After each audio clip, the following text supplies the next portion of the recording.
También les dejamos en el grupo de WhatsApp el link del enlace para el grupo de extensión de Procesal. Para los chicos que están en el proyecto de extensión, vamos a habilitar una tutoría que la vamos a comunicar por el grupo del seminario permanente. Así también se trabaja bien el tema de el proyecto de extensión, los dos proyectos de extensión que tenemos en el curso. Bueno, queridos alumnos, no tenemos más para agregar. Hemos tratado de condensar toda la información. Profe Juan Carlos, te ponemos ahora a cargo de la clase para que puedas desarrollar la bolilla número 20, una bolilla hermosa, la bolilla que tiene que ver con algo muy importante, como son, bueno, todas las medidas cautelares y los temas que en ella se abordan. Bien, bueno, muchas gracias, doctora Ávila Paz. Buen día para todos, bienvenidos. ¿Sí? Hoy me toca desarrollar la unidad 20, que es las medidas cautelares. Para hablar de las medidas cautelares vamos a dar el concepto y decimos que es aquella pretensión a instancia de parte que se presenta ante el órgano jurisdiccional y que tiende o pretende asegurar un hecho o un derecho que se intenta sea reconocido en el proceso principal. De este concepto lo vamos a ir desglosando para que lo podamos entender un poquito. Decimos que es, primero, una pretensión a instancia de parte. Con esto vamos a significar que las medidas cautelares no se pueden dictar de oficio, sino que siempre vamos a necesitar que haya, en este caso, un particular, un justiciable, que presente la medida cautelar, ¿sí?, al órgano jurisdiccional. Otras cuestiones que podemos desglosar del concepto, ¿sí?, es que esta pretensión, ¿sí?, tiende como finalidad garantizar el reconocimiento de un hecho o un derecho que se pretende sea reconocido en el proceso principal. De esta última parte del concepto podemos sacar la siguiente conclusión, que ahí viene la cuestión sobre la naturaleza jurídica de la medida cautelar, si tiene carácter autónomo o si tiene carácter accesorio. Gran parte de la doctrina entiende que tiene un carácter accesorio, porque como bien lo dice el concepto, con la medida cautelar, esta pretensión, se pretende el reconocimiento de un hecho o de un derecho que se pretende a su vez sea reconocido en el proceso principal. Entonces, la medida cautelar tiene, ¿sí?, de alguna manera el carácter de accesoriedad, ¿sí?, respecto del proceso principal. Pero hoy por hoy tenemos nuevas miradas sobre las medidas cautelares y parte de la doctrina entiende que tienen un carácter de autónomo. A través de la evolución de estas medidas, por ejemplo, hoy hablamos de las medidas autosatisfactivas, ¿sí?, son medidas que se presentan ante el órgano jurisdiccional que muchas veces no están relacionadas con un proceso principal, sino que se agotan en sí mismas. Les doy un ejemplo. Supongamos que un sujeto tiene que viajar por una cuestión médica, ¿sí?, una urgencia médica, a la provincia de Córdoba, porque tiene programada una cirugía. Pero con tanta mala suerte de que justo lo agarra una medida de fuerza, supongamos del sindicato de playeros de estaciones de servicio. Por tanto, no puede cargar combustible, no puede viajar. ¿Sí? Ahí, en ese caso, si se plantea una medida autosatisfactiva, se va a presentar ante el órgano jurisdiccional y va a solicitar que le ordene, en este caso, a la estación de servicio, que le venda el combustible. ¿Sí? Una vez que se resuelve esta medida autosatisfactiva, en este caso, quien la presentó, ¿sí?, obtiene lo que estaba necesitando. Y no va a entrar a discutir sobre la cuestión de fondo. Por ejemplo, la legalidad o no de la medida de fuerza. En cambio, si la vemos a la medida cautelar como una naturaleza accesoria respecto de otro proceso principal, ahí sí vamos a ver que la suerte de la medida cautelar va a estar en alguna medida atada a la suerte de lo que se está discutiendo en el proceso principal. ¿Se entiende entonces la diferencia entre una autosatisfactiva y una medida cautelar?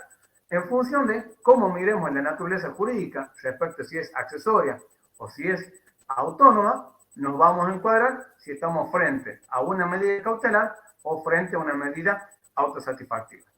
¿Sí? Sí, profe. Bien.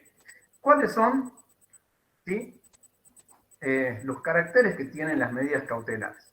Las medidas cautelares tienen, primero, son provisionales.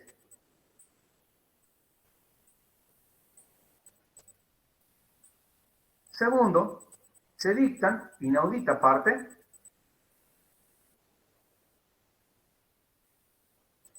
¿Podría volver a repetir, profe? Son provisionales.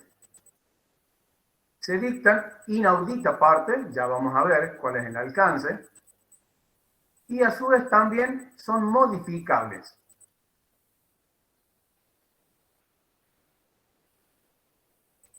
¿Sí? Vamos a ver ahora cuáles son los requisitos de procedencia de las medidas cautelares para que podamos entender, ¿sí?, los caracteres que éstas tienen. Los requisitos de procedencia son tres. Por un lado, la verosimilitud del derecho.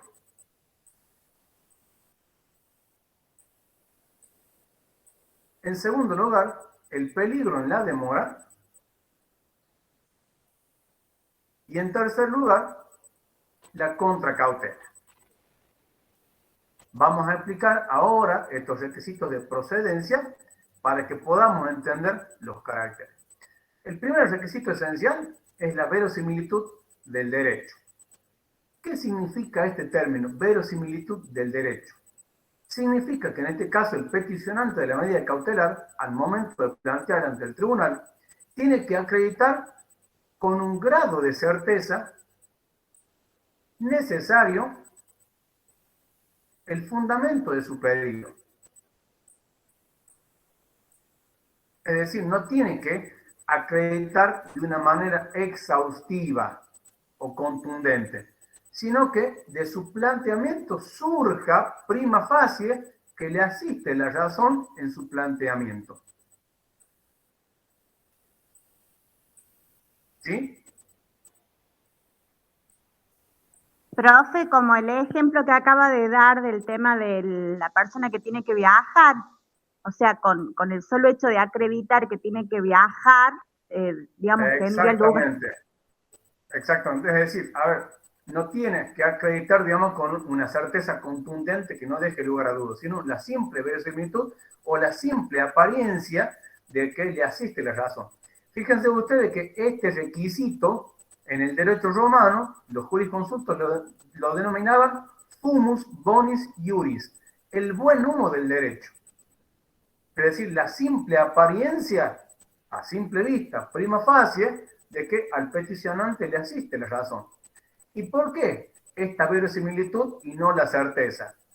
Porque si el peticionante tuviera que probar con una certeza, de una manera que sea contundente, que no deje lugar a dudas, evidentemente, ¿sí?, tardaría demasiado tiempo. Que este carácter está relacionado con el segundo, el peligro en la demora. Cuando hablamos del peligro en la demora, o el periculum in mora, como lo llamaban los romanos, significaba de que la parte peticionante tiene que hacerle notar, en este caso al tribunal, que si no le concede la medida cautelar, ¿sí?, el hecho o el derecho que se pretende asegurar en el proceso principal va a perder virtualidad o va a perder eficacia. Fíjense cómo cada uno de los requisitos se va eslabonando con el otro. ¿Sí? Y el tercer requisito de procedencia es la contracautela. La contracautela significa que el peticionante tiene que ofrecer, al momento del planteamiento de la medida cautelar, una garantía de que, ante el caso hipotético de que esté mal solicitada, va a responder por los eventuales daños y perjuicios. Y ustedes me dirán, ¿por qué se solicita una garantía? Si en principio acreditó en forma verosímil que le asiste la razón. Y ahí vamos a relacionar los que son los caracteres con los requisitos de procedencia. Cuando yo recién les mencionaba, los caracteres decíamos que las medidas cautelares se dictan inaudita parte. ¿Por qué? Porque la medida cautelar, una vez que se concede, le va a ser notificada, en este caso, a la contraparte al momento de que la medida cautelar se haga efectiva. Hasta ese momento no tiene participación ni se le da participación. Les doy un ejemplo para que lo entiendan. Si viene un trabajador que viene reclamando su crédito laboral y le viene solicitando, ¿sí?, al juez que libre un embargo sobre los bienes del demandado. ¿Qué pasaría si el tribunal, antes de resolver sobre la procedencia de la medida, le dice: del pedido de embargo corre ese traslado a la contraparte para que tome conocimiento y después resuelvo? Y evidentemente existe mucha probabilidad de que el demandado, si sabe que le van a venir a embargar sus bienes, y se va a insolventar. Díganme si no va a perder virtualidad o eficacia la medida. Entonces, una de las características de las medidas cautelares es que se dictan inaudita parte, es decir, se peticiona, se concede y se notifica al demandado al momento en que se hace efectiva. O sea, cuando lo van a embargar, prof, ahí sería la notificación. Cuando cae la oficial de justicia embarga o a inhibirlo. Exactamente. Bueno, pero fíjense ustedes cómo, ¿sí?, en este caso el legislador es muy sabio. Para de alguna manera equilibrar la balanza entre el sujeto que la pide y el sujeto contra el cual se pide, ¿qué le dice? Usted está bien, yo se la concedo, pero ante la eventualidad de que lo que usted me está solicitando esté mal planteado, ¿sí?, otórgueme una contracautela. ¿Por qué? Porque yo la voy a hacer efectiva al momento, la voy a notificar a la otra parte al momento en que sea efectiva. Y si no, el derecho de defensa, la igualdad entre las partes. De ahí viene el carácter, ¿sí?, de que se dicta inaudita parte, y en razón de este carácter es que se le solicita al peticionante que otorgue una contracautela. ¿Sí? Otra cuestión también, que no es un dato menor, es cuando decimos que las medidas cautelares subsisten, ¿sí?, son provisionales. Sí, Agustín. Rodrigo, perdón. No, Rodrigo. ¿Sobre qué puede recaer la contracautela cuando usted habla de esta garantía que se debe tener a la hora de poder peticionar una medida cautelar? Esta contracautela puede ser como una garantía personal, peticionante real. Puede ser una caución real, puede ser una caución personal, puede ser, por ejemplo, una caución letrada. ¿Sí? Esta bien. contracautela va a estar directamente relacionada o es directamente proporcional al derecho que se pretende asegurar. A ver, por ejemplo, si yo tengo un juicio por daños y perjuicios por 1 millón de pesos y pido que se trabe embargo por esa suma para garantizar que al momento que tenga la sentencia voy a poder hacer efectiva la sentencia, no puedo pretender, por ejemplo, ofrecer un bien en garantía que sea menor, porque ahí no habría equilibrio. Bien. La contracautela puede ser una caución real, puede ser una caución personal, ya sea dada por el propio solicitante o un tercero, o muchas veces nosotros los abogados tenemos la posibilidad de ofrecer lo que se llama la fianza letrada. Nosotros podemos garantizar con nuestra firma, ¿sí?, cómo se acredita la contracautela mediante las inscripciones, en este caso, y si son bienes, en los registros respectivos. Si es un bien real, se va a inscribir en el registro respectivo. Si es una fianza personal o una fianza letrada, en el registro de la propiedad inmueble hay una sección de mandatos y fianzas, que es donde se inscriben las garantías otorgadas. ¿Estamos? Sí, profe, disculpe, no me quedó claro el fundamento de la contracautela. O sea, decía que al ser inaudita, ese no me quedó claro.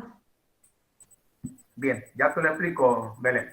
A ver, Así como decimos que la medida cautelar se dicta inaudita parte, es decir, la parte afectada por la medida va a tomar conocimiento al momento en que ésta se haga efectiva, ¿sí? Por esa misma razón, la legislación pide que quien la solicita a la medida cautelar, ante la posibilidad de que su planteamiento, ¿sí?, esté mal efectuado, con esa contracautela, ¿sí?, va a responder por los eventuales daños y perjuicios que la medida le ocasione al afectado por la medida. Ah, bien, bien, ya me quedó claro. Gracias, gracias.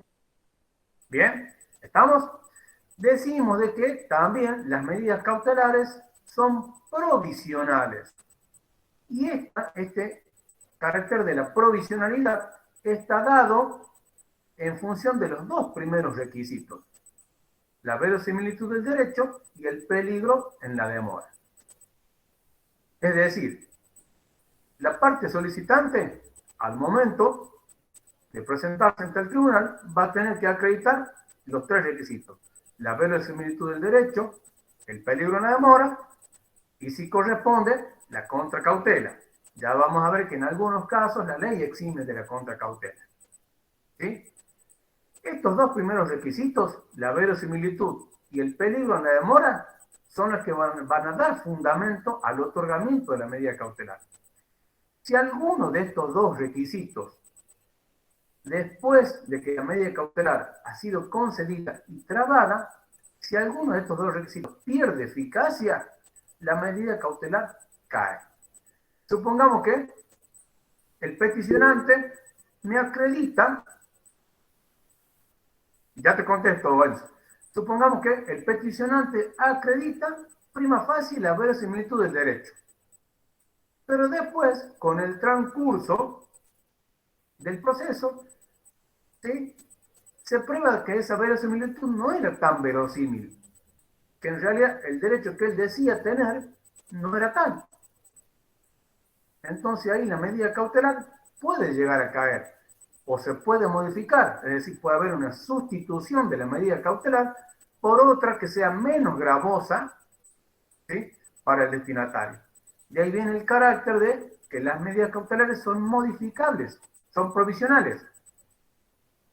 También decimos de que las medidas cautelares son modificables, porque también se pueden modificar, ya sea de oficio o a pedido de parte.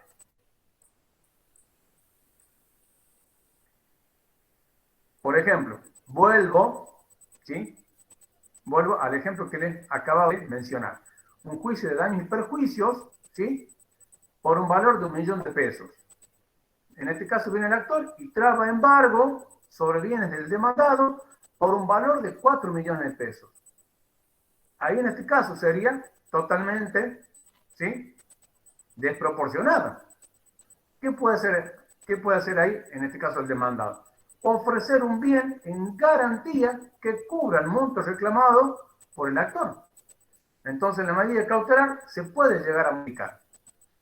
Y esta modificación puede estar dada por una sustitución de la medida, por una ampliación de la medida, por una disminución de la medida, e incluso por el levantamiento de la medida,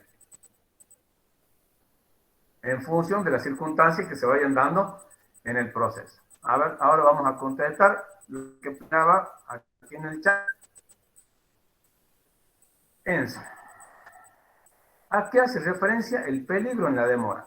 El peligro en la demora hace referencia al momento de solicitar la medida cautelar, que si el juez no la concede, el hecho o el derecho que yo estoy pretendiendo se reconozca en el proceso principal pierde eficacia. A ver, vuelvo al ejemplo que les planteaba hace un rato. En el caso de que el trabajador reclame su crédito laboral, supongamos que la parte patronal se está insolventando. Después, el proceso laboral llega a la sentencia y se le reconoce el crédito laboral al trabajador. Pero si el demandado ya no tiene bienes con los cuales responder, díganme si, a pesar de que se le ha reconocido el derecho al trabajador, ¿cómo lo va a hacer eficaz si no tiene ya de dónde? De ahí viene, ¿sí?, este requisito de el peligro en la demora.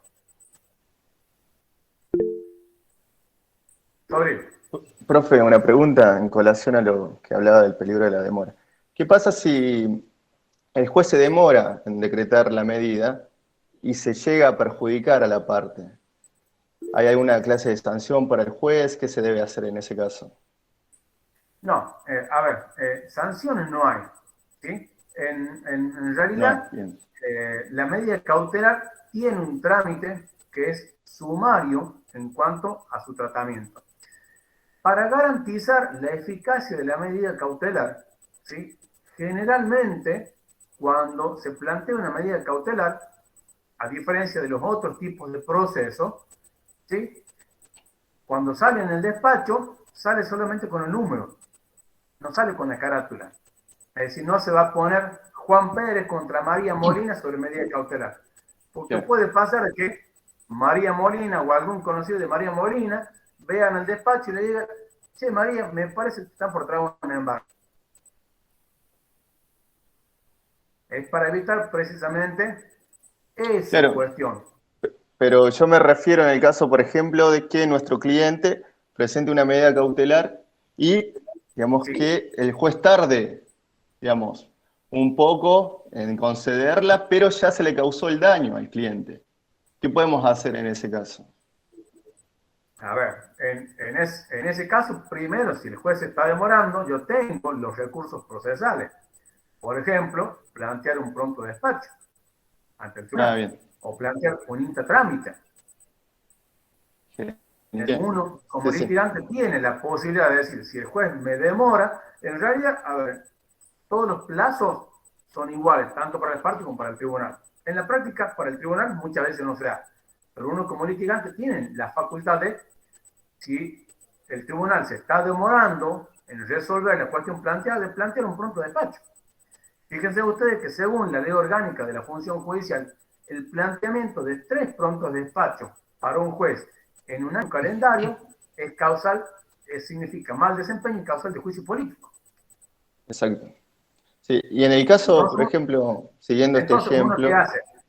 Uno muchas veces, para suavizar, va a hablar con el secretario, recuerde al juez que, o plantea una forma más suave, un instatrámite.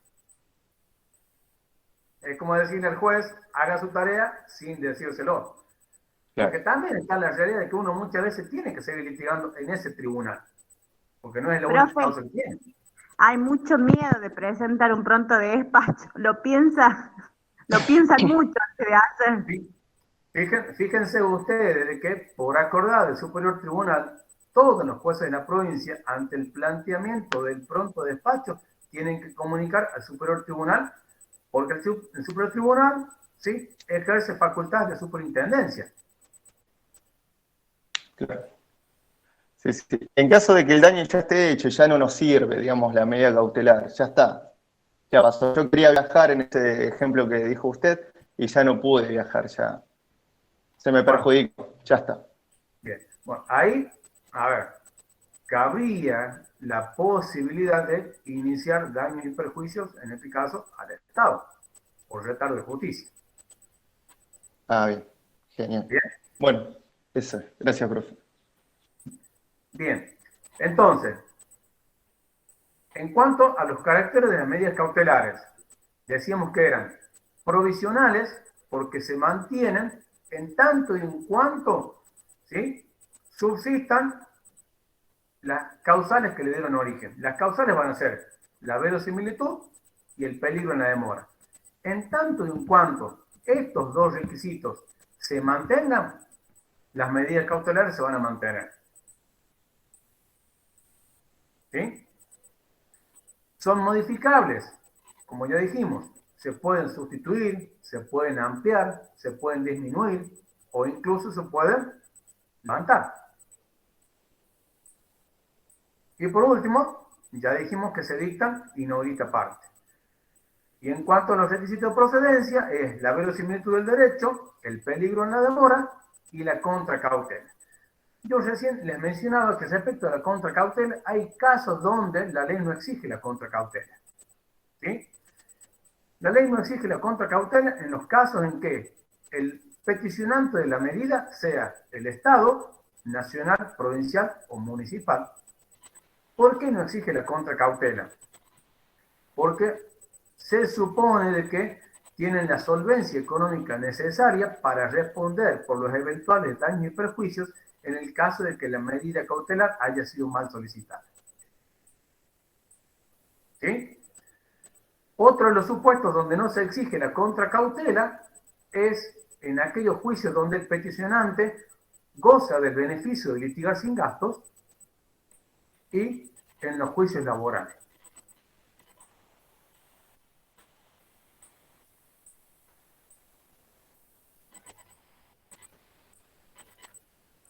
¿Estamos? Sí, profe. Sí, profe. Dentro de lo que es la clasificación de las medidas cautelares, vamos a tener medidas cautelares nominadas e innominadas.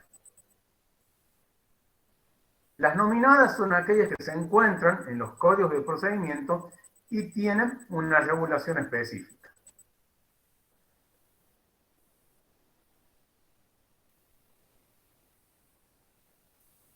Después vamos a tener las medidas cautelares que recaen sobre bienes y las medidas cautelares que recaen sobre personas.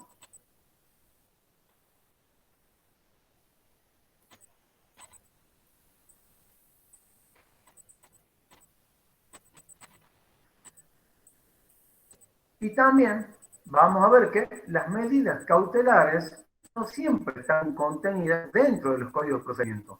Hay muchas medidas cautelares que están, ¿sí?, contenidas o reguladas en la legislación de fondo.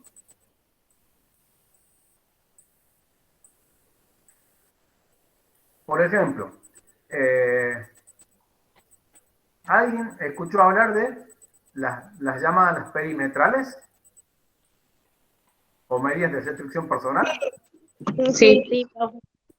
Bien. La ley de protección integral, ¿sí?, de mujeres y de menores establece que el juez, ante una denuncia por violencia de género, ¿sí?, como primera medida tiene que decretar ¿qué? La medida perimetral, que es el impedimento de contacto, que incluso en algunos casos puede llegar a la exclusión del hogar.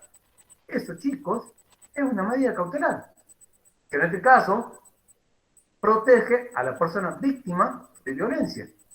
Y fíjense ustedes que no está regulada en el Código de Procedimiento, ni en el Código de Procedimiento Penal.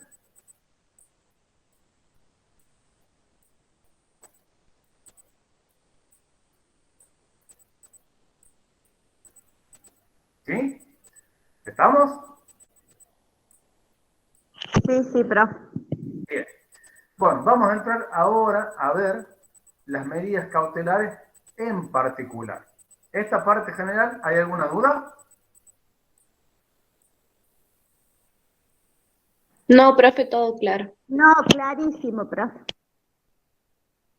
Bien, perfecto. Bueno, la primera medida cautelar, ¿sí?, es el embargo. El embargo es aquella medida cautelar que recae sobre bienes muebles o inmuebles, ¿sí?, que tiende a la inmovilización jurídica del bien.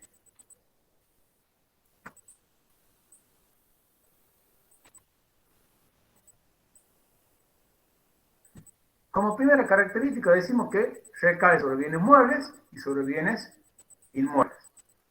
En el caso de que el bien sea registrable, ¿sí?, la medida se debe anotar en el registro respectivo, ya sea registro de la propiedad inmueble, registro del automotor, o si es algún otro bien registrable, por ejemplo, aeronaves, buques, caballos de carrera, ¿sí?, se va a anotar en el registro respectivo.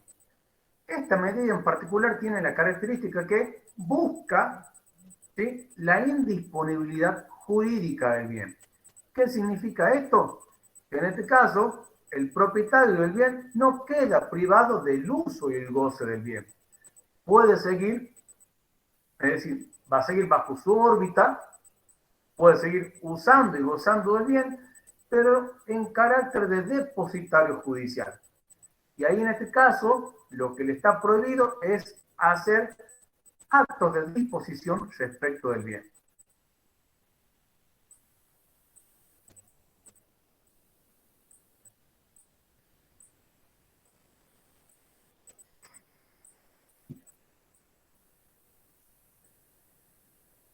¿Sí?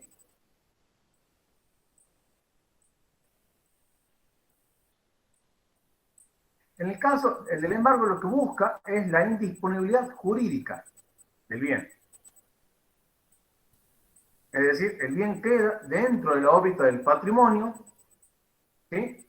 Pero ya no como titular, sino en carácter de depositario judicial, con la obligación de que cuando el tribunal le requiere la presentación del bien, lo debe hacer bajo apercibimiento de incurrir en un delito penal.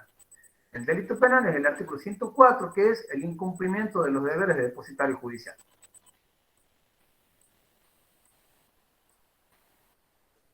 De nada. ¿Sí? En el caso de que el bien sea registrable, como yo les decía, se anota en el registro respectivo. ¿Sí? Pero esta registración tiene un plazo de caducidad. Una vez que se anota, ¿sí? En tanto y en cuanto subsista la medida cautelar, ¿sí? Va a tener, en el caso de los inmuebles, una vigencia de 5 años y en el caso de los automotores, una vigencia de 3 años. ¿Qué significa la caducidad? Que el peticionante, en este caso quien solicitó la medida cautelar, antes del vencimiento, en este caso de los 5 años o de los 3 años, va a tener que pedir al tribunal la reinscripción. Si no la pide, la medida automáticamente, al solo vencimiento del plazo, queda sin efecto. Profe, disculpe, o sea que él pierde, digamos, la propiedad del bien. No, o sea, no es que no la pierde, se cambia la situación jurídica. Ya no la tiene como propietario, sino como depositario. Si él la tuviera como propietario, Belén podría efectuar acta de disposición. ¿Quién más que el propietario puede disponer libremente de la cosa? Claro, por eso digo, al ser depositario, él pierde, digamos, el grado de propietario. No es que lo pierde, se cambia la calidad. Bien, bien. ¿Por qué? Porque en este caso, ¿sí? Es un gravamen que recae sobre el bien. O sea, él no deja de ser propietario, pero ya no pasa a tenerlo por sí, sino por nombre y a cuenta de. Bien. Acá me preguntan los plazos de caducidad. En el caso de los inmuebles, caducan a los 5 años, y en el caso de los automotores, caducan a los 3 años. De pleno derecho. O sea, si yo no lo renuevo. No pide la inscripción, es más, la reinscripción de la medida se tiene que solicitar antes del vencimiento del plazo. En caso de que la cosa perezca, por ejemplo, del automóvil que usted ponía el ejemplo, a mí me embargan el auto, yo lo puedo seguir usando, pero no lo puedo disponer, y yo lo quemo. La medida cautelar perece, se extingue. A ver. En el caso, cuando usted queda como depositario judicial, ¿sí? Tiene la obligación de conservarlo y de hacer un uso adecuado de la cosa. Claro, pero sí, como dijo, si de mala fe yo quiero que se queden con mi auto y bueno, lo hago desaparecer o lo, bueno, ahí en ese lo caso, destruyo. En ese caso, quien pidió la medida cautelar puede pedir una ampliación o ir por otro bien. Claro. O sea, se modifica la medida cautelar. Exactamente. Sin prejuicio de que se le puede iniciar una causa penal.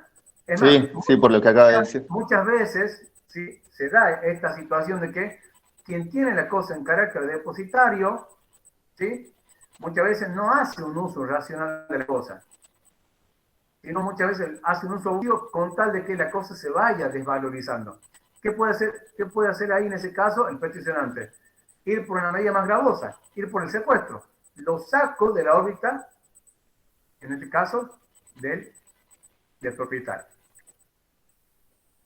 Bien. ¿Sí? ¿Estamos? Profe, otra pregunta. Sí. Y siempre la medida cautelar tiene que ser sobre aproximadamente al monto de lo que se está pidiendo en el juicio, porque supóngase el juicio es de 1 millón y yo el embargo la casa o una inhibición sobre una casa que vale 10 millones, no sé. Bien, perfecto. Bueno, ahí viene el carácter, ¿sí?, de la modificabilidad de la medida cautelar. En este caso, quien ha sido perjudicado por la medida puede pedir el levantamiento de la medida y ofrecer un bien en garantía que pueda satisfacer el reclamo, ¿sí?, en este caso, del acreedor o del peticionante. Por eso siempre Bien. decimos que son modificables. En el caso que me planteó el señor Rodrigo, ¿sí?, quien tiene la cosa en calidad de depositario, ¿sí?, la está desvalorizando a propósito, puedo sustituir la medida, puedo ir por una medida más gravosa. En el caso sería el secuestro. De ahí está el carácter de la modificabilidad. Sí. Y en el caso de que una persona no tenga bienes a su nombre, o sea, digamos, los famosos testaferros o préstamos, o sea, que yo cuando vaya, digamos, a reclamar no tiene nada a su nombre. Bien, bueno, ya vamos a hablar de eso cuando veamos otra medida cautelar, que es más gravosa. ¿Sí? Entonces, lo que es tema de embargo, ¿sí? Hay tres clases de embargo. Está el embargo preventivo, el embargo ejecutivo y el embargo ejecutorio.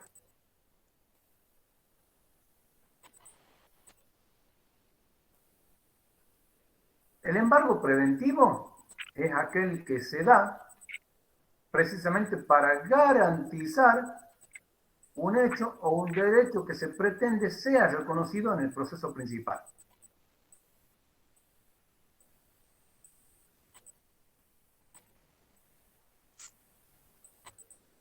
El embargo ejecutivo es aquel que procede en virtud de una deuda de dinero contenida en un título que trae aparejada ejecución.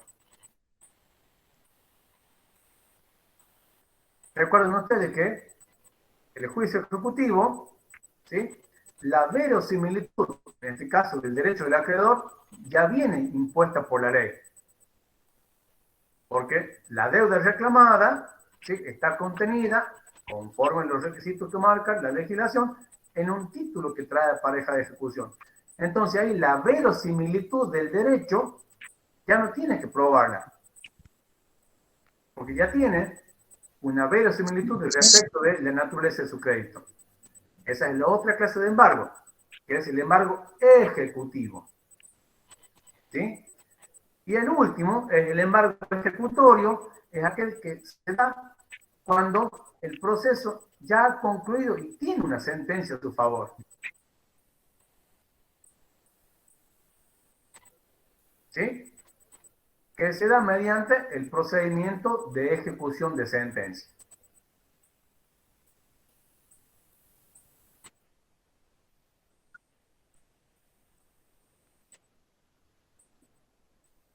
Bien.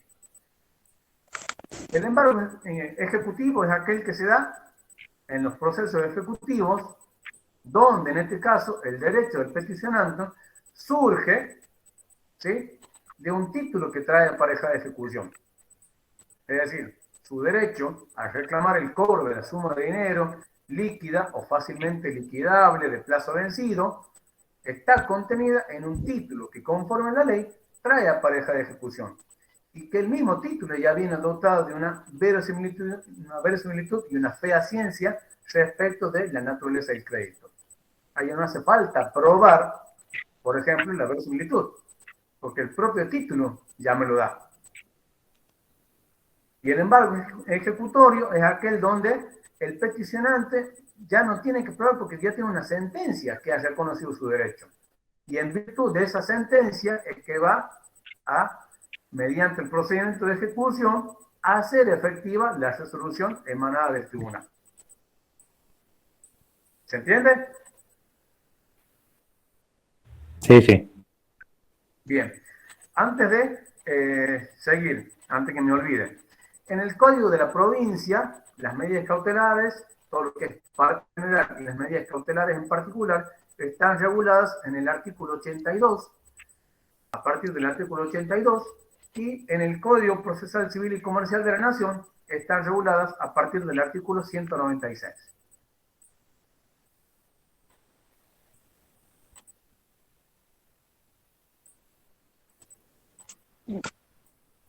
¿Sí? Vamos ahora con la otra medida cautelar. La otra medida cautelar es el secuestro, ¿sí? Es más gravosa que el embargo, porque el secuestro ya implica el desapoderamiento del bien, es decir, el bien ya sale de la órbita del patrimonio de la persona.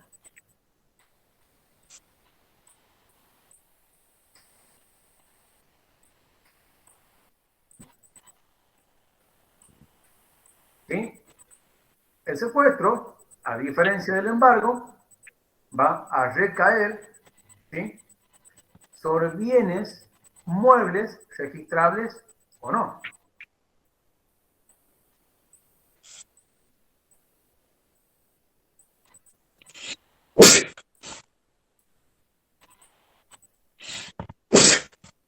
¿Sí? En el caso, el del secuestro, ¿sí?, así como decimos que en el embargo, el bien quedaba bajo la custodia, en este caso, del propietario, ya no como propietario, sino como depositario judicial. En el caso del secuestro, ¿sí?, ya sea el peticionante es el que queda en calidad de depositario, con la salvedad que tiene la misma obligación que tenía, en este caso, el dueño respecto al embargo. Es decir, ya queda bajo la órbita de custodia. No se le permite el uso del bien, sino simplemente lo tiene que tener, ¿sí?, resguardándolo hasta tanto le sea requerido por el tribunal. No es que yo voy y secuestro y como lo tengo al bien bajo mi órbita de propiedad, lo puedo usar y gozar. No, se supone que yo lo secuestro porque lo necesito para después, eventualmente, sobre ese bien me voy a cobrar una vez que tenga la sentencia en el proceso principal. ¿Sí? ¿Y cuándo procede el embargo y cuándo procede digamos, uno y otro? ¿Cuál es la diferencia? La diferencia está, primero, es respecto de que en uno queda bajo la custodia del propietario y en este caso, en otro, puede quedar bajo la custodia del peticionante o de un tercero. Esto se va a dar en función de cada caso en particular y respecto de la conducta de las partes. Insisto, si yo, por ejemplo, voy y trabo un embargo, ¿sí?, veo de que, en este caso, el dueño hace un uso abusivo de la cosa y la está desvalorizando a propósito, y ahí puedo pedir el secuestro.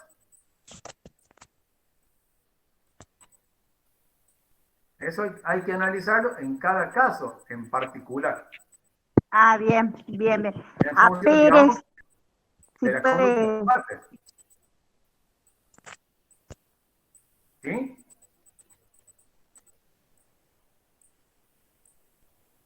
sí, a Pérez, si puede mutear. A ver.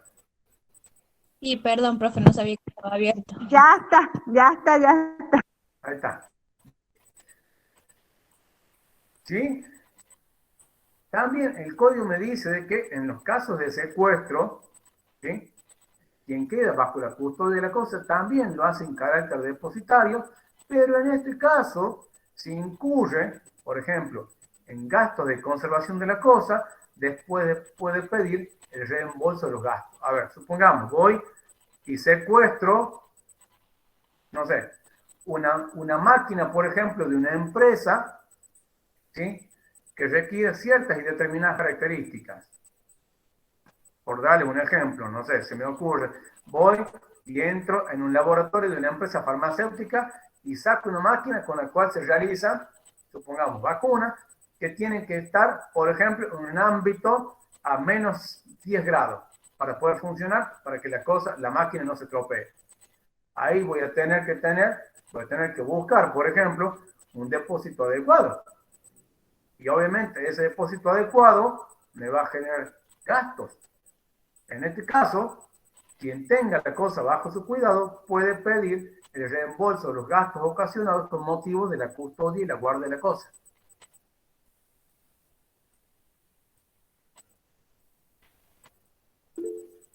Sorry. Sí, profe, en ese caso en donde se pida el secuestro de la cosa y nos genere un gasto excesivo para su conservación, ¿no podría la otra parte alegar que es un abuso del derecho? En el sentido de que, miren, no la secuestre, déjela embargada, así no gaste usted en la conservación de esa cosa. ¿Podría pasar eso o, A ver, o no? se supone que el secuestro va a proceder en tanto en cuanto la cosa en manos del dueño puede sufrir una desvalorización. Ah, bien, bien, bien, exacto. Por eso, En ese único caso, por eso no el más. secuestro siempre es más gravosa que el embargo. Realmente lo primero Claro. que se plantea es el embargo. Bien, y o sea, como dijo usted, el secuestro, digamos, procede en ese único caso en que la cosa pueda perjudicarse a manos del Claro. dueño en este caso. Está bien. ¿Sí? Gracias, profe. ¿Estamos? La otra medida cautelar, ¿sí?, es la inhibición general de bienes. ¿Sí? Y aquí vamos a responder la pregunta que hacía Belén hace un rato. La inhibición general de bienes, a diferencia del embargo y del secuestro, ya no recae sobre bienes del patrimonio, sino que recae sobre la persona. Es una sanción que ya no recae sobre bienes inmuebles, o registrables o no registrables, sino que directamente recae sobre la persona. ¿En qué casos procede la inhibición general de bienes?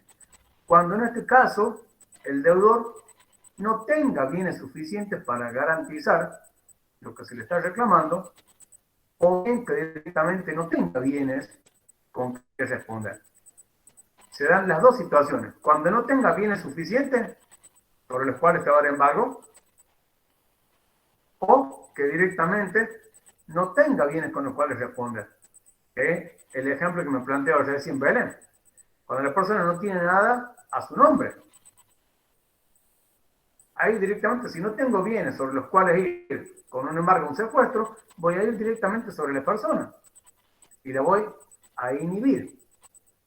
Esta medida de inhibición significa que es una indisponibilidad respecto de la persona de realizar actos de disposición.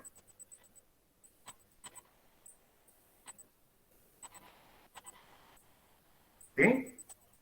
Por eso es una Disculpe, medida... profe, no entendí los efectos que tiene. La persona no puede, digamos, no tiene bienes suficientes o no tiene bienes. La inhibición acá recae sobre la persona, pero ¿qué efectos tiene, dijo? A ver, no puede realizar actos de disposición. Es decir, no puede vender. Comercialmente queda inhibido, es decir, no puede operar. A ver, no puede vender. Sí puede comprar. Se supone que si compra e ingresan bienes del patrimonio, voy a sustituir la medida, voy a dejar sin efecto la inhibición de bienes, voy a ir con un embargo, un secuestro. Por eso se da en esos casos. Al ser una medida más gravosa, que recae ya no sobre los bienes, sino sobre las personas, procede en tanto en cuanto no haya bienes para embargar, o los bienes que hay para embargar no son suficientes para cubrir lo que se está reclamando.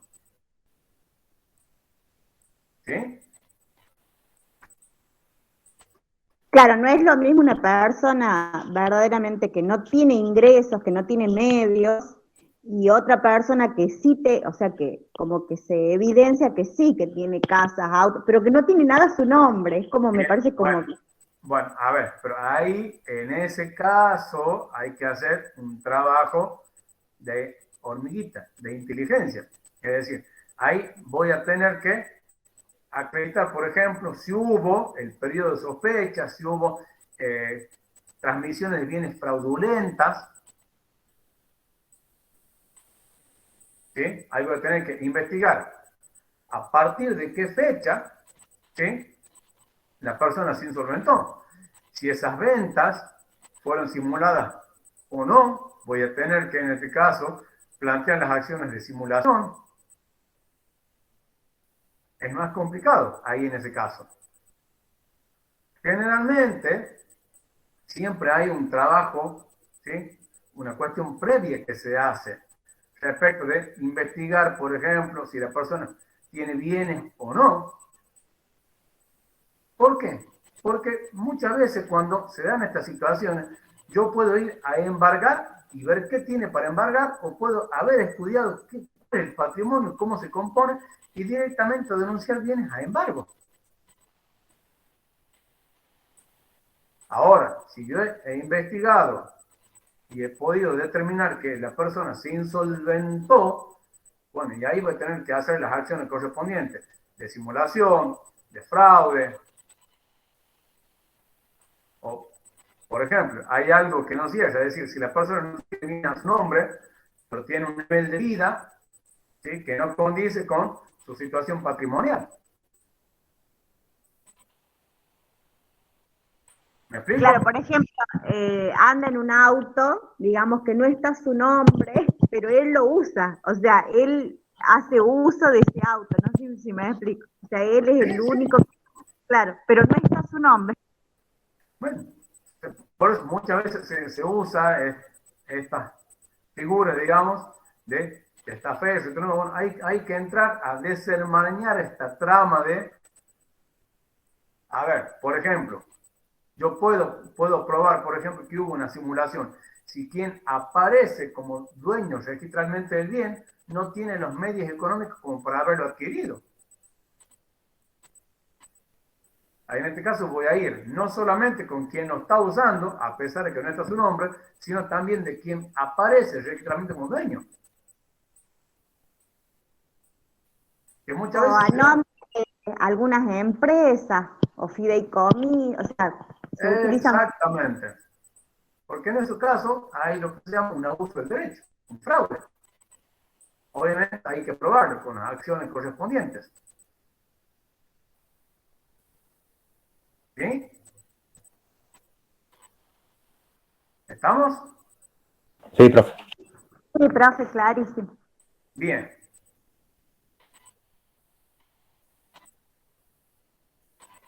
La otra medida que vamos a ver es la intervención y la administración judicial.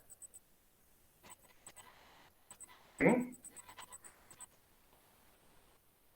La medida de la intervención y la administración judicial ya recae sobre, en la mayoría de los casos, recae sobre personas jurídicas.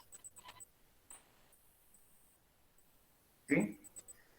En estos casos de la intervención y la administración judicial,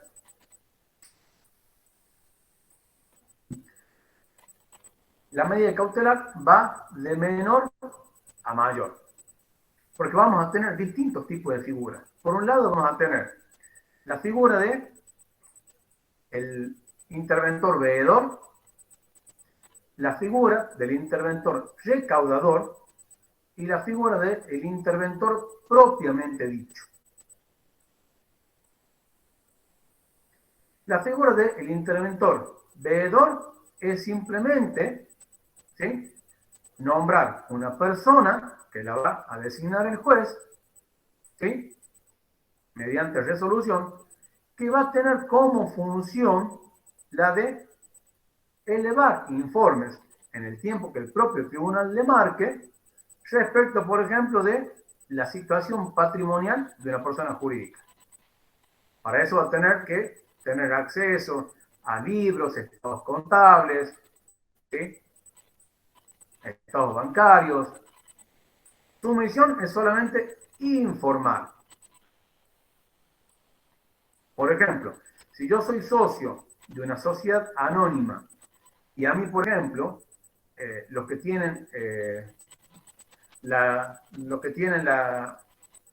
representación de la sociedad no me dan acceso a los libros, y yo puedo plantear una medida cautelar y solicitar un interventor veedor, que con una medida judicial sí va a poder acceder a los libros.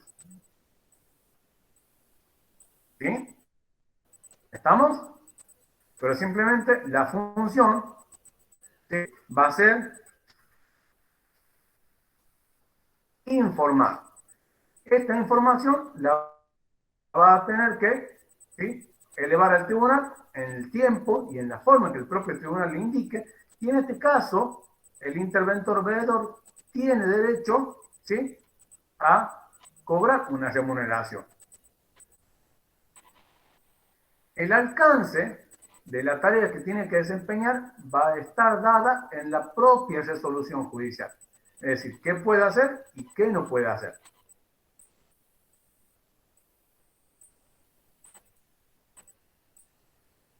¿Sí? La otra figura es la del interventor recaudador. El interventor recaudador directamente ya no es que va a informar, sino directamente va a ir, y en función de lo que la propia resolución le disponga, va a efectuar, ¿sí?, recaudación sobre los ingresos que tenga, en este caso la persona jurídica, supongamos una sociedad anónima, también en la proporción, en los tiempos y en la forma que la propia resolución judicial establezca. Por ejemplo, a ver, si es una empresa, ¿sí?, que se dedica, supongamos, no sé, al cultivo de soja, y durante un año, por ejemplo, hay 3 cosechas, ¿sí?, el interventor recaudador puede ir cada vez que haya una cosecha, determinar las ganancias que se han obtenido con esa cosecha y retirar de esas ganancias el porcentaje, ¿sí?, que haya dispuesto el tribunal. Profe, se da el caso también cuando es en los temas de show, cuando le interviene en la boletería. Exactamente. Bien. Muchas veces también se usa de esa manera. Es decir, como no tengo forma de probar cuáles son los ingresos promedios, en este caso, cuando hay un hecho de esta naturaleza, como por ejemplo una empresa artística, ¿sí? Entonces realiza un show, el día del show, vos se presenta en la boletería y dice, bueno, de la recaudación de esto, retira un porcentaje. Obviamente, una vez que retire este dinero, lo tienen que depositar en la cuenta y a la orden del tribunal. Claro, así. ¿Sí? Y la otra clase de la medida de intervención judicial es la intervención propiamente dicha. Aquí vamos a tener un desplazamiento del órgano de administración. Es decir, pierde ya directamente, ya no es que o informa o recauda. Aquí hay un desplazamiento, en este caso, de quien ejercía la administración de las personas jurídicas.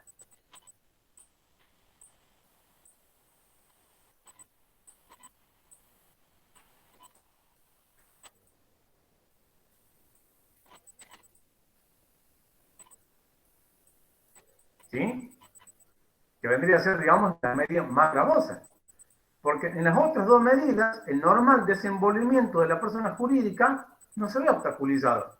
En el caso del veedor, simplemente le van a tener que dar acceso a la información para que pueda extraer la información y elevarla al tribunal.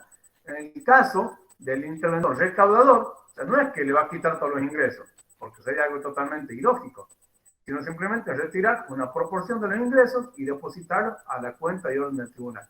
El caso de la intervención propiamente dicha sí es la más gravosa, porque en este caso hay un desplazamiento del órgano de administración de la persona jurídica. Estas 3 medidas, ya sea el veedor, el recaudador y el interventor propiamente dicho, siempre van a ser por plazo determinado. O sea, no es que va a ser, digamos, en forma permanente.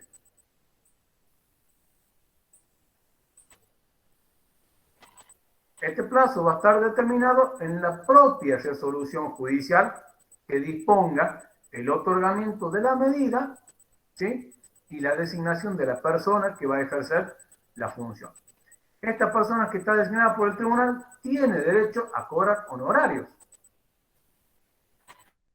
El código establece que en los casos de que la función, ¿sí?, no sea cumplida conforme las pautas que le ponga el tribunal, le impone como sanción la pérdida del derecho a los honorarios, o incluso puede llegar al reemplazo de la persona.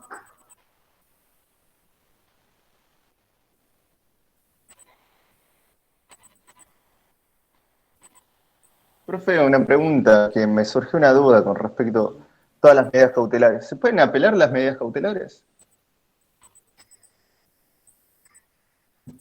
Si se pueden apelar las medidas cautelares, Sí. a ver, se supone que al momento de haberlas concedido, el juez ha merituado, ¿sí?, el juez ha merituado las que están dados en los presupuestos de procedencia. En este caso, ¿sí?, la persona contra la cual se opone la medida cautelar puede pedir el levantamiento, que se deje sin efecto, porque considera que no están debidamente acreditados los requisitos de procedencia. No es que haya apelación. Bien. Si no puedo Bien, pedir, por ejemplo... podemos oponernos, digamos.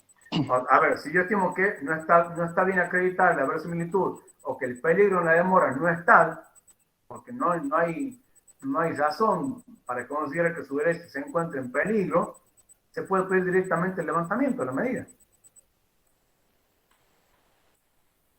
Y en caso de Y que se no suele se conceder la levante. eso. Claro.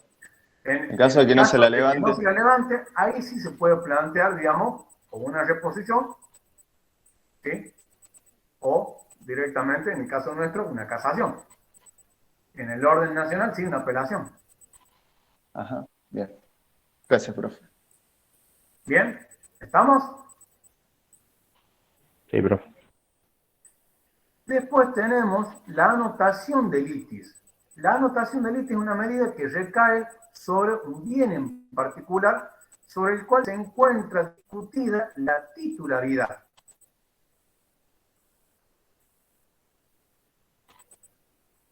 Por ejemplo, en una acción de reivindicación,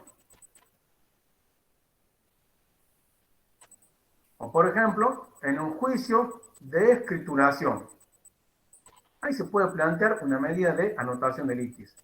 Es decir, hasta tanto no se resuelva la cuestión de fondo sobre la titularidad, ¿sí?, de la persona, se la va a anotar provisionalmente como que esa cosa se encuentra en litigio. ¿Para qué? Para que cualquier tercero que pretenda contratar sobre esa cosa pueda saber de que se encuentra, digamos, es objeto de un proceso judicial.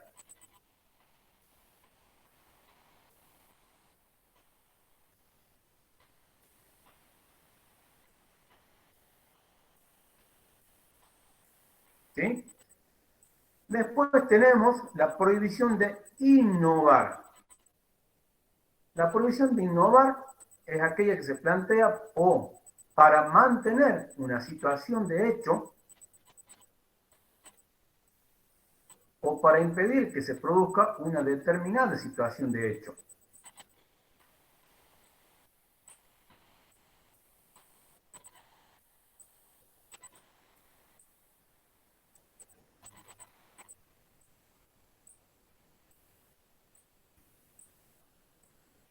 Por ejemplo, Eso profe, iba a pedir un ejemplo, sí. Por ejemplo, yo tengo mi vecino, ¿sí?, que me está efectuando una construcción y que esa construcción, por ejemplo, me está afectando o está causando daños en mi vivienda, me está ocasionando daños estructurales en mi vivienda. Grietas, rajaduras de paredes. Ahí puedo plantear, por ejemplo, una medida de no innovar, que la construcción se paralice hasta tanto, ¿sí?, pueda responder por los daños y perjuicios que me está causando. O bien, por ejemplo, en todo lo que son la parte de las acciones posesorias, el interdicto de recobrar, el interdicto de retener, ahí puedo plantear medidas de no innovar. Por eso, se plantean para que se mantenga una situación, en el caso que les acabo de plantear, por ejemplo, que se paralice la construcción para que no siga ocasionando daños, ¿sí? O para impedir que se produzca una situación.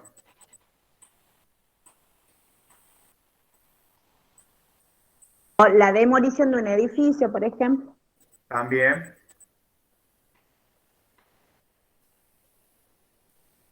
Profe, ¿y si ese vecino es omiso a la medida de no innovar? ¿Qué sucede ahí? Bien, bueno, a ver.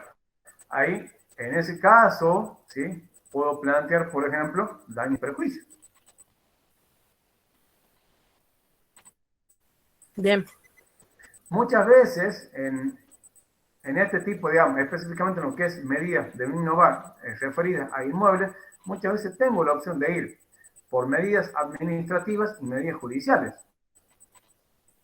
Todos sabemos que lo que es tema de construcción está regida por el derecho administrativo, respecto de tipos de distancia, tipo de materiales, tipo de alturas. ¿Sí?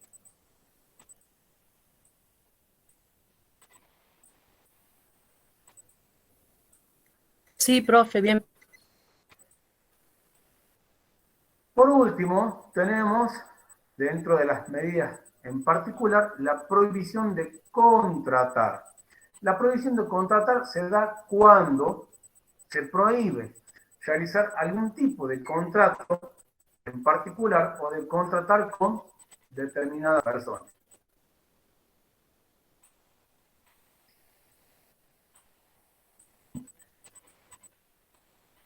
Por ejemplo, si yo estoy en una empresa, ¿sí? Y yo he puesto, por ejemplo, una cláusula respecto de alguno de los empleados donde, en el caso de que este empleado se vaya de la empresa, y le puse una cláusula en el contrato de que una vez que él se vaya no puede, por ejemplo, contratar sobre los clientes de mi empresa o efectuar operaciones comerciales similares a mi giro comercial. Y resulta que después este empleado se desvincula de mi empresa y comienza a llamar a mis clientes ofreciéndoles servicio. Ahí puedo plantear, por ejemplo, una prohibición de contratar.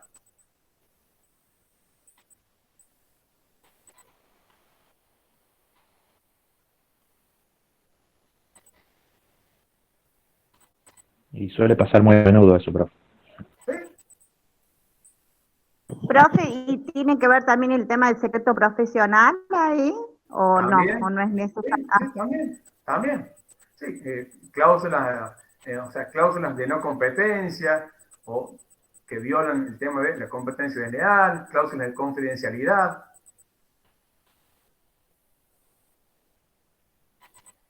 Otra cuestión, chicos, antes que me olvide. Las medidas cautelares se pueden plantear conjuntamente con la demanda, posteriormente la demanda del juicio principal o en forma previa a la demanda. En el caso de que se planteen en forma previa a la demanda, la medida cautelar va a tener un plazo de caducidad. Es decir, si la demanda principal no se interpone después de los 15 días, la medida cautelar, ¿sí?, cae. Generalmente en la práctica se da conjuntamente con la demanda, es decir, yo demando y en la misma demanda planteo o solicito la medida cautelar.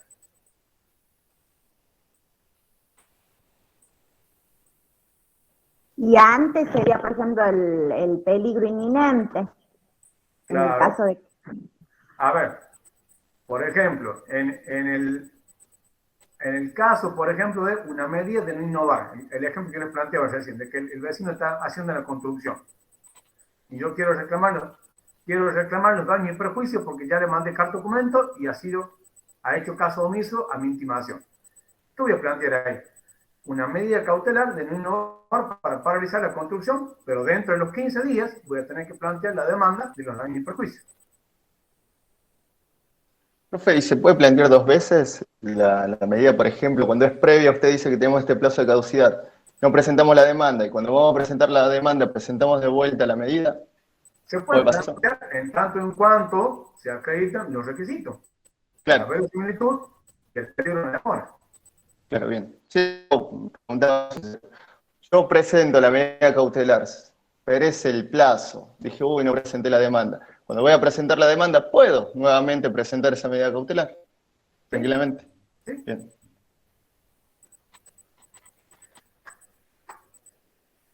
Bien, yo creo que estamos en hora. No sé si hay alguna otra pregunta o doctora Abel Paz, profe Diego, ¿quieren realizar algún aporte? Excelente clase, profe Juan Carlos. La verdad que les queríamos avisar de que también en el aula virtual tienen a disposición el material de la clase. A ver, un momentito.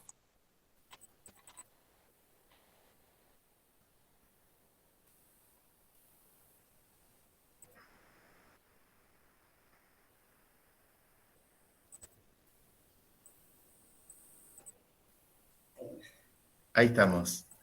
Excelente clase, Juan Carlos, me encantó. También quería felicitar a nuestros queridos alumnos porque estaba viendo nuestros WhatsApp, que bueno, tanto el seminario permanente de Derecho Procesal como el seminario el WhatsApp de los proyectos de extensión, bueno, está siendo usado activamente. Eso quiere decir que vamos avanzando. Si no hay más preguntas, con esto ya cerraríamos y damos por desarrollada la bolilla número 20. Tengo la última pregunta. También, discúlpenme. ¿Sí? Cuando la medida cautelar se da posteriormente, ¿se la puede hacer en cualquier momento del proceso? ¿O hay un plazo también para el proceso? Obviamente, hasta antes de que quede en estado de dictar sentencia. Bien, ahí está. Muchas gracias. Sí, las medidas cautelares acompañan al proceso judicial. Eso es muy importante. Y quiero agregar algo, que muchas veces, sobre todo en los procesos escritos, cuando se ordenan medidas cautelares, bueno, si en este caso el demandado no está de acuerdo con lo resuelto por el tribunal, puede plantear, bueno, los recursos respectivos. ¿Y qué pasa?